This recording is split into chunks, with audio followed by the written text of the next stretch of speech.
हाय viewer, उन्नति academy बनवाहट में आप लोगों का स्वागत है। आज हम लोग देखेंगे इंट्रोडक्शन टू ट्रिगोनोमेट्री यानी त्रिकोणमिति का परिचय। कल के वीडियो में हमने देखा था एक्सरसाइज 8.1 का क्वेश्चन नंबर 1 से लेके 5 तक। आज हम लोग देखेंगे इसी एक्सरसाइज 8.1 का क्वेश्चन नंबर 6 से लेके 11 तक। तो अगर आप लोगों ने कल का वीडियो नहीं देखा है तो पहले आप लोग कल का वीडियो देख लीजिए, क्योंकि बहुत सारा कॉन्सेप्ट आप लोगों को कल के वीडियो से सीखने को मिलेगा। तो चलिए आज के वीडियो में अंत तक बने रहिए। 6 नंबर क्वेश्चन देख लीजिए। इसमें बोल रहा है ए और बी न्यून कोण है। उसके बाद कॉस ए कॉस बी के इक्वल टू है, तो हमें दिखाना है angle A equal to angle B. Angle A angle B के इक्वल होगा, यही हम लोग को प्रूफ करना है। 6 नंबर क्वेश्चन में क्या दिया हुआ है, ए और बी यहाँ पर एक न्यून कोण दिया हुआ है और सी क्या हो जाएगा। अगर ए और बी न्यून कोण होगा तो सी क्या हो जाएगा, समकोण हो जाएगा। उसके बाद cos A equal to cos B दिया हुआ है। तो हम लोगों को दिखाना क्या है, हमें दिखाना है angle A equal to angle B होगा, यही हम लोगों को दिखाना है।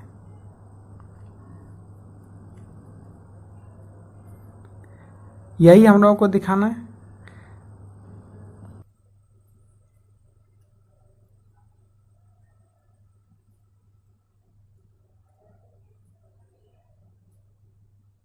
सिद्ध करना है ए इक्वल टू बी। दिया क्या हुआ है, cos A equal to cos B.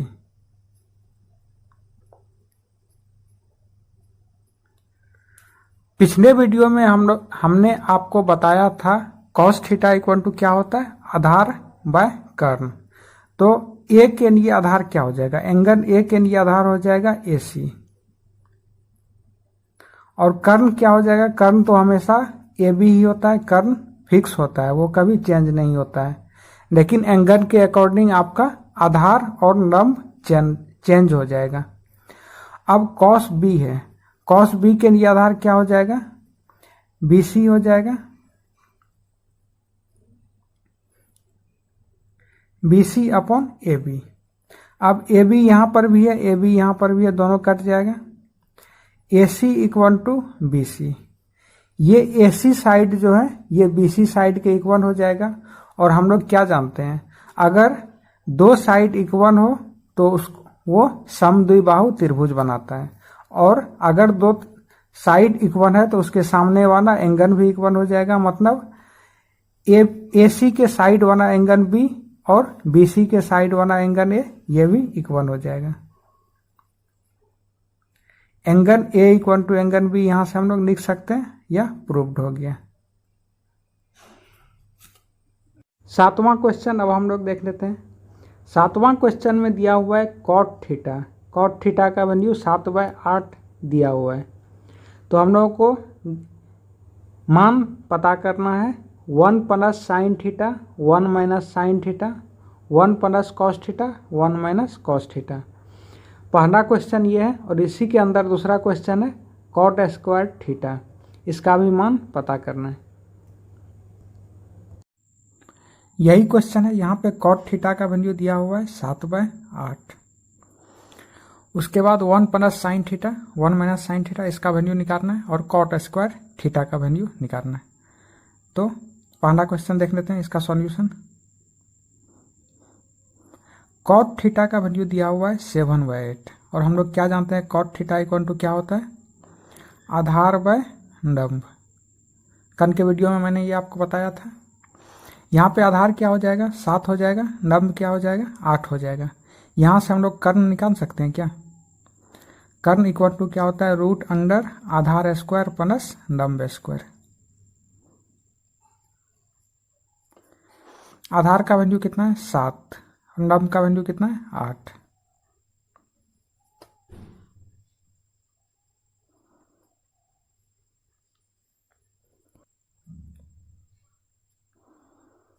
नौ और 4 13, 6 4 10 1 11, 113 रूट, ये कर्ण का वैल्यू यहाँ पे हो जाएगा।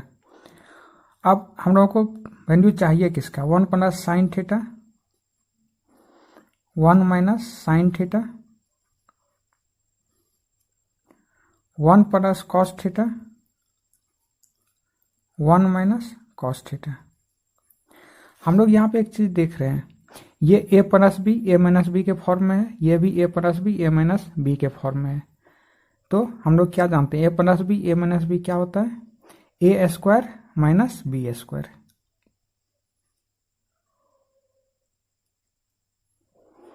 ये हम लोग जानते हैं, ये होता है। तो a का वैल्यू यहाँ पे 1 है, b का वैल्यू साइन थीटा है, तो ए स्क्वायर क्या हो जाएगा, 1 का स्क्वायर 1 ही हो जाएगा, और माइनस बी स्क्वायर होता है, तो साइन थीटा का स्क्वायर यानी साइन स्क्वायर थीटा हो जाएगा। इसी तरह से 1 माइनस कॉस स्क्वायर थीटा हो जाएगा। उसके बाद 1 minus sine theta, sine theta का वैल्यू हम लोग जानते हैं नर्म बाय कर्न होता है,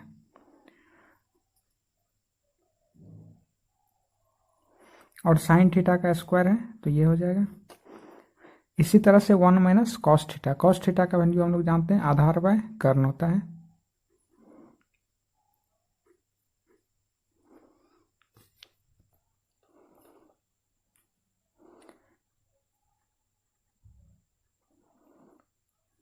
आठ का स्क्वायर 64 हो जाएगा, और रूट 113 का स्क्वायर 113 हो जाएगा, और 7 का स्क्वायर 49, और रूट 113 का स्क्वायर 113 हो जाएगा। ऊपर में अगर हम लोग एलसीएम लेते हैं तो 113 हो जाता है, और 113 माइनस 64, और इसी तरह से नीचे में हम लोग एलसीएम लेते हैं तो 113, और 113 को एक बार पढ़ेंगे तो 113 माइनस 49, ये हो जाएगा। और 113 से अगर हम लोग 64 माइनस करते हैं तो 49 हो जाता है, और 113 से 49 अगर माइनस करते हैं तो 64 हो जाता है। दोनों के डिनोमिनेटर में यानी हर में 113 है, 113 को काट दिए तो क्या आंसर आ गया हम लोगों का, 49/64।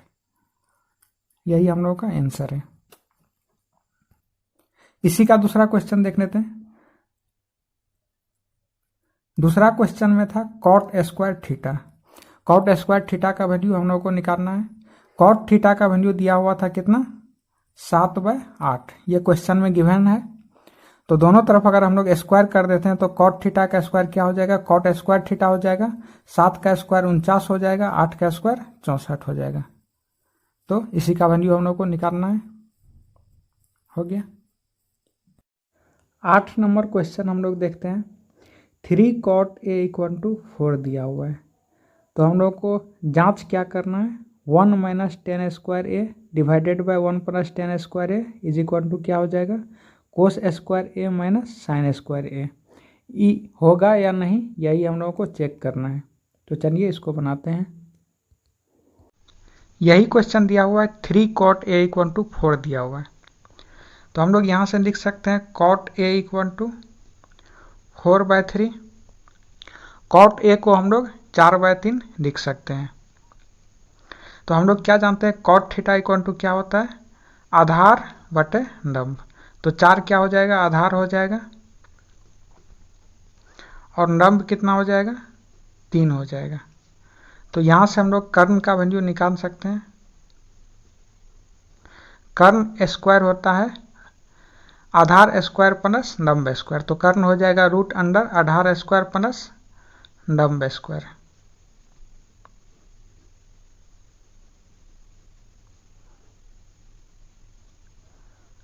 कर्ण का वैल्यू यहाँ से 5 हम लोगों ने पता कर लिया। उसके बाद हम लोगों को जांच करना है 1 minus 10 square A divided by 1 plus 10 square A. LHS लेके हम लोग चलते हैं।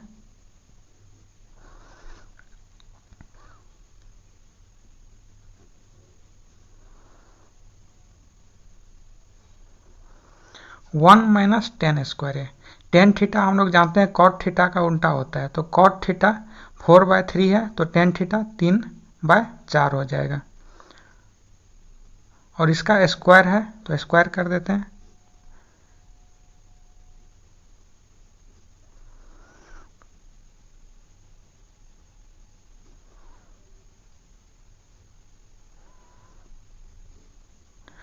16 यहाँ पे हम लोग इसका एलसीएम ले सकते हैं, लघुत्तम हम लोग 16 ले सकते हैं।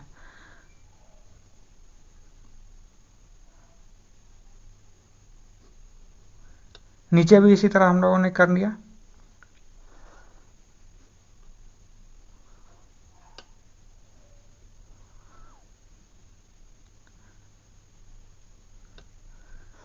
दोनों के हर में 16 है, 16 काट दिए, तो इसका वैल्यू क्या आ गया 7/25।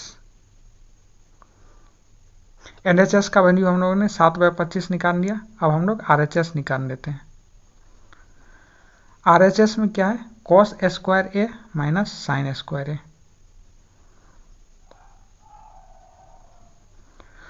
कॉस थीटा हम लोग क्या जानते हैं, आधार बाय कर्ण होता है। तो कॉस आधार का वैल्यू 4 है और कर्ण का वैल्यू 5 है,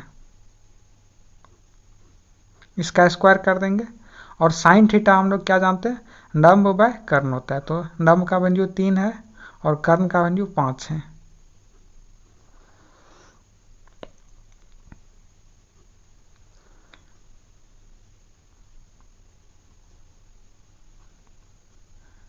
लघुत्तम 25 ही हो जाएगा, कहा कि दोनों 25 ही है। 16 माइनस 9 यानी 7/25। एलएचएस भी 7/25 आया, आरएचएस भी 7/25 आया, मतलब कि ये इसके इक्वल हो जाएगा। 9 नंबर क्वेश्चन हम लोग देख लेते हैं। इस क्वेश्चन में दिया हुआ है त्रिभुज एबीसी में कोण बी समकोण है। उसके बाद tan a का वैल्यू दिया हुआ है 1/√3। तो निम्नलिखित का मान ज्ञात कीजिए। मान किसका किसका ज्ञात करना है, sine a cos c plus cos a sin c। उसके बाद cos a cos c minus sine a sin c, इसका मान हम लोगों को ज्ञात करना है। यही क्वेश्चन है। इसमें दिया हुआ है tan a = 1/3, यह पहले से दिया हुआ है। हम लोगों को वैल्यू इसका निकालना है और इसका निकालना है। उसके बाद क्वेश्चन में एक चीज़ और दिया हुआ है कि B पर समकोण है। A और C हम लोग कहीं भी रख सकते हैं, अपने मन से कहीं भी रख देना है। अब चलिए इसको बनाते हैं। इसका हल देख लेते हैं हम लोग। सबसे पहले हम लोग साइन A का वैल्यू निकाल लेते हैं। साइन थीटा = मैंने आप लोगों को क्या बताया था, लंब बाय कर्ण होता है। तो यहाँ पे दिया हुआ वैल्यू किसका है, tan A का। tan थीटा का वैल्यू आप लोग क्या जानते हैं, tan थीटा का वैल्यू आप लोग जानते हैं लंब बाय आधार होता है। मतलब कि आधार √3 हो गया, लंब 1 हो गया। यहाँ से हम लोग कर्ण का वैल्यू निकाल सकते हैं।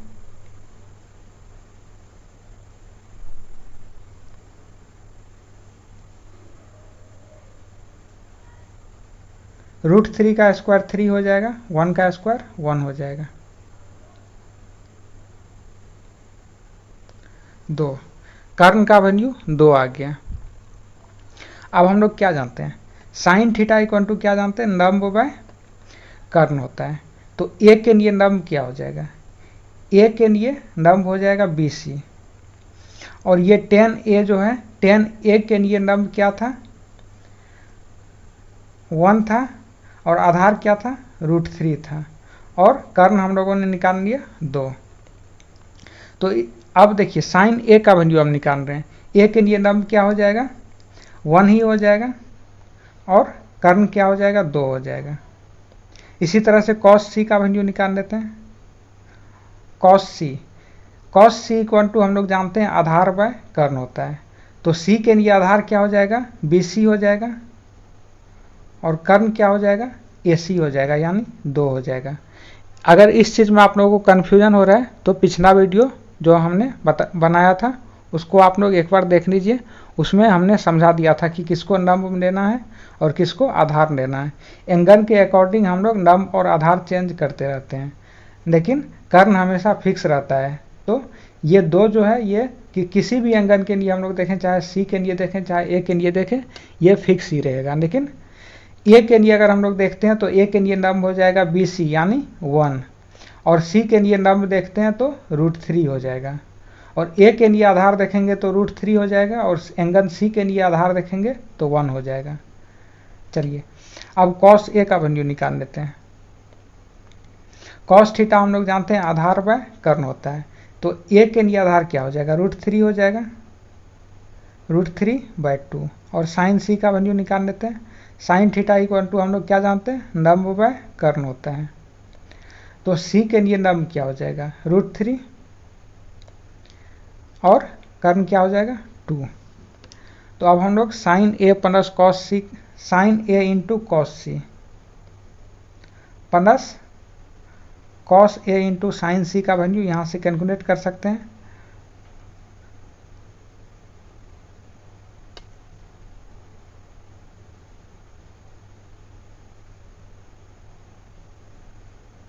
(1/2 इंटू 1/2 1/4 हो जाएगा, प्लस √3 को √3 से अगर हम लोग गुना करते हैं तो 3 हो जाएगा, और 2 को 2 से गुना करते हैं तो 4 हो जाएगा। लघुत्तम इसका 4 हो जाएगा, और 3 और 1 यानी ऊपर में भी 4 हो जाएगा, 4/4 कट जाएगा, 1 हो जाएगा। पहला का आंसर हम लोगों ने निकाल लिया। अब हम लोग दूसरा का देख लेते हैं। Cos A into cos C, cos A का वैल्यू क्या है,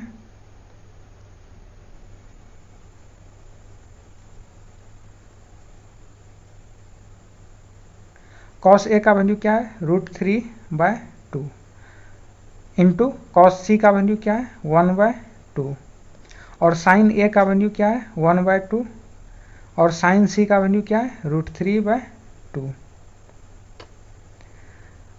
√3 को अगर 1 से गुना करते हैं तो √3 ही हो जाता है, और 2 को 2 से गुना करते हैं 4 हो जाता है। फिर √3 को 1 से गुना करेंगे √3 ही हो जाएगा, 2 को 2 से गुना करेंगे 4 हो जाएगा, √3/4 माइनस √3/4 यानी 0 हो जाएगा। 10 नंबर क्वेश्चन अब हम लोग देख लेते हैं। त्रिभुज PQR में कोण Q क्या है, समकोण है। कोण Q एक समकोण है, उसके बाद PR और QR का वैल्यू, PR प्लस QR का वैल्यू 25 है, PQ का वैल्यू 5 है, तो साइन P, कॉस P और tan P का मान ज्ञात कीजिए। इस तीनों का मान हम लोगों को ज्ञात करना है, तो चलिए इसको बनाते हैं। यही क्वेश्चन है, इसमें दिया हुआ है कोण Q समकोण है, तो मतलब Q यहाँ पे हो जाएगा, उसके बाद PQR हम लोग कहीं भी मान सकते हैं, PQR। उसके बाद क्वेश्चन में और क्या दिया हुआ है, PR प्लस QR का वैल्यू 25 दिया हुआ है,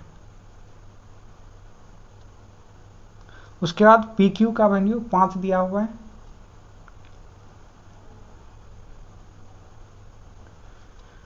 तो हम लोगों को निकालना क्या है, साइन P, कॉस P और tan P, इसका वैल्यू हम लोगों को निकालना है। अब देखिए यहाँ पे यह एक समकोण त्रिभुज बना रहा है। समकोण त्रिभुज में हम लोग पाइथागोरस थ्योरम, अगर समकोण त्रिभुज है तो पाइथागोरस थ्योरम हम लोग लगा सकते हैं। तो यहाँ पे क्या हो जाएगा, PQ² plus QR² is equal to क्या हो जाएगा, PR का स्क्वायर।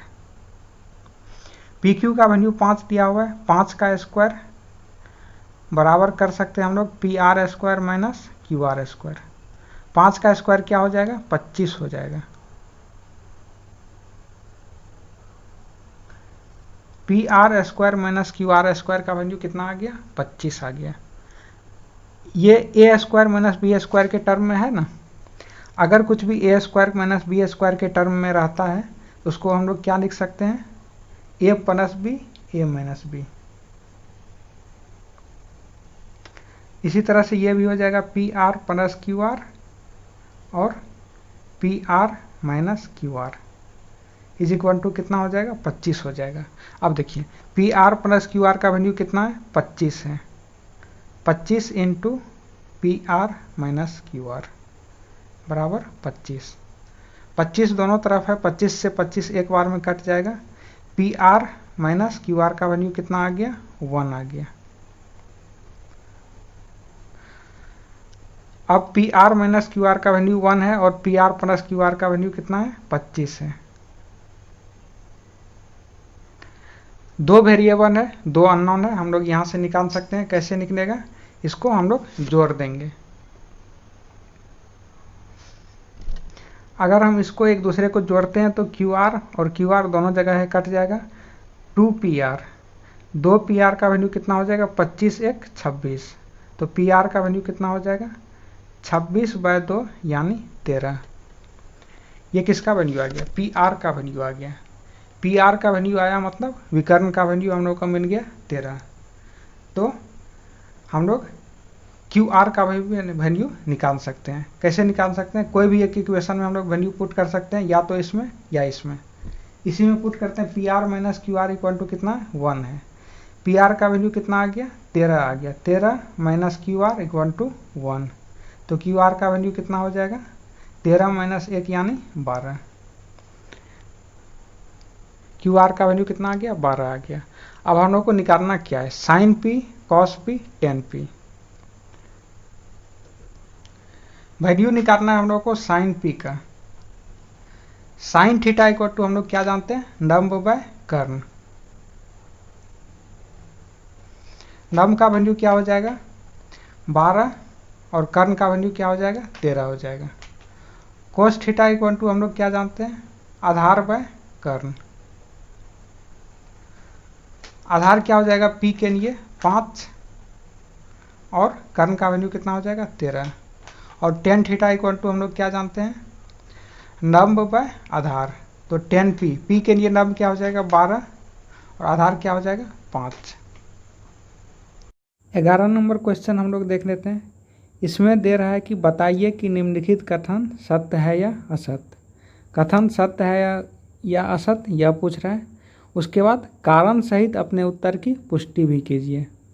सत्य होगा तो भी, असत्य होगा तो भी अपना उत्तर का पुष्टि करना पड़ेगा। पहला क्वेश्चन है 10A का मान सदैव 1 से कम होता है। तो इसको देख लेते हैं, सत्य है कि असत्य।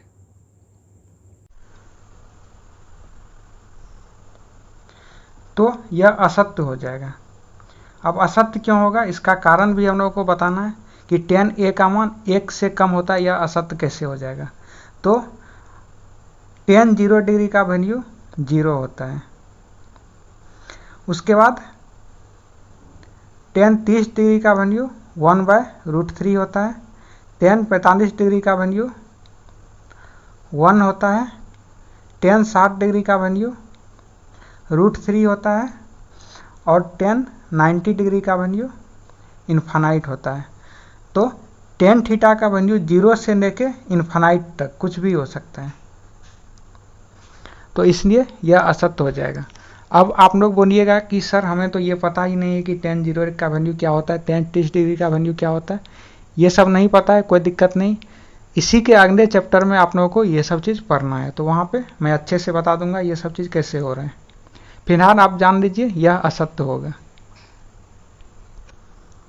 दूसरा क्वेश्चन है कौन A के किसी मान के लिए सेक A का वैल्यू 12/5 हो सकता है, यह सत्य होगा या असत्य होगा, यह पूछ रहा है।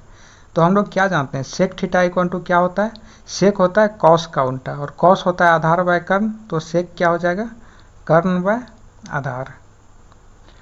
अब देखिए कर्ण का वैल्यू आप लोगों को क्या हो गया, सेक A का वैल्यू 12/5 है, मतलब कर्ण का वैल्यू क्या हो गया 12 हो गया, और आधार का वैल्यू क्या हो गया 5 हो गया।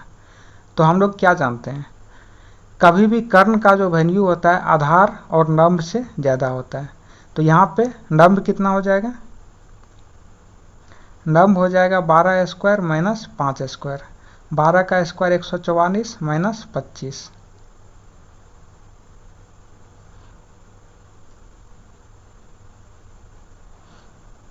119। तो यहाँ पे हम लोग देख रहे हैं कि कर्ण का जो वैल्यू है यह लंब और आधार दोनों से छोटा है, मतलब यह वैल्यू सत्य हो जाएगा, सत्य। यहाँ पे कारण हम लोग क्या देंगे,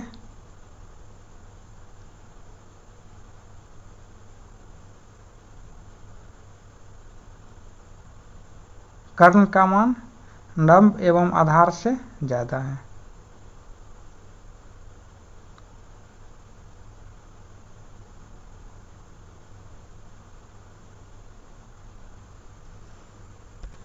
तीसरा क्वेश्चन है कॉस ए कौन A के कोसेकेंट के लिए प्रयुक्त एक संक्षिप्त रूप है। तो ये आप लोग सीधे असत्य कर दीजिएगा। काहे कि हम आपको बताए थे कि कॉस क्या होता है? कोसाइन के लिए संक्षिप्त रूप होता है।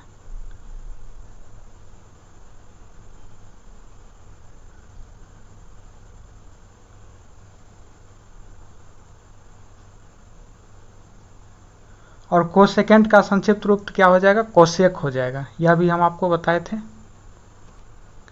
चौथा क्वेश्चन है, कॉट ए में कॉट और ए एक दूसरे का गुणनफल होता है।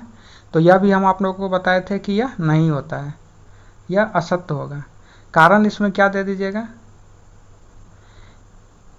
कोण ए का कॉटेंजेंट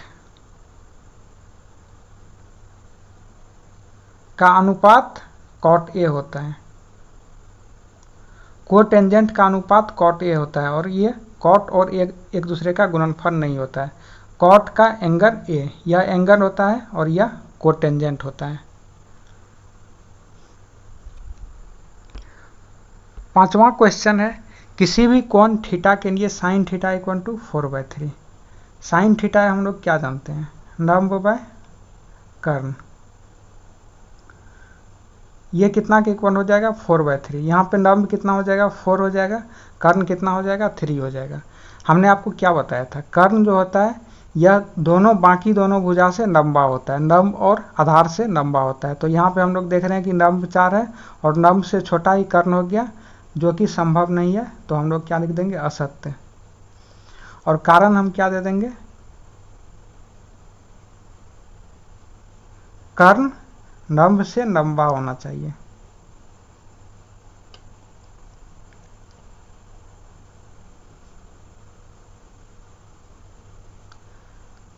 हम लोगों ने एक्सरसाइज 8.1 पूरा खत्म कर लिया। अगले वीडियो में हम लोग एक्सरसाइज 8.2 देखेंगे।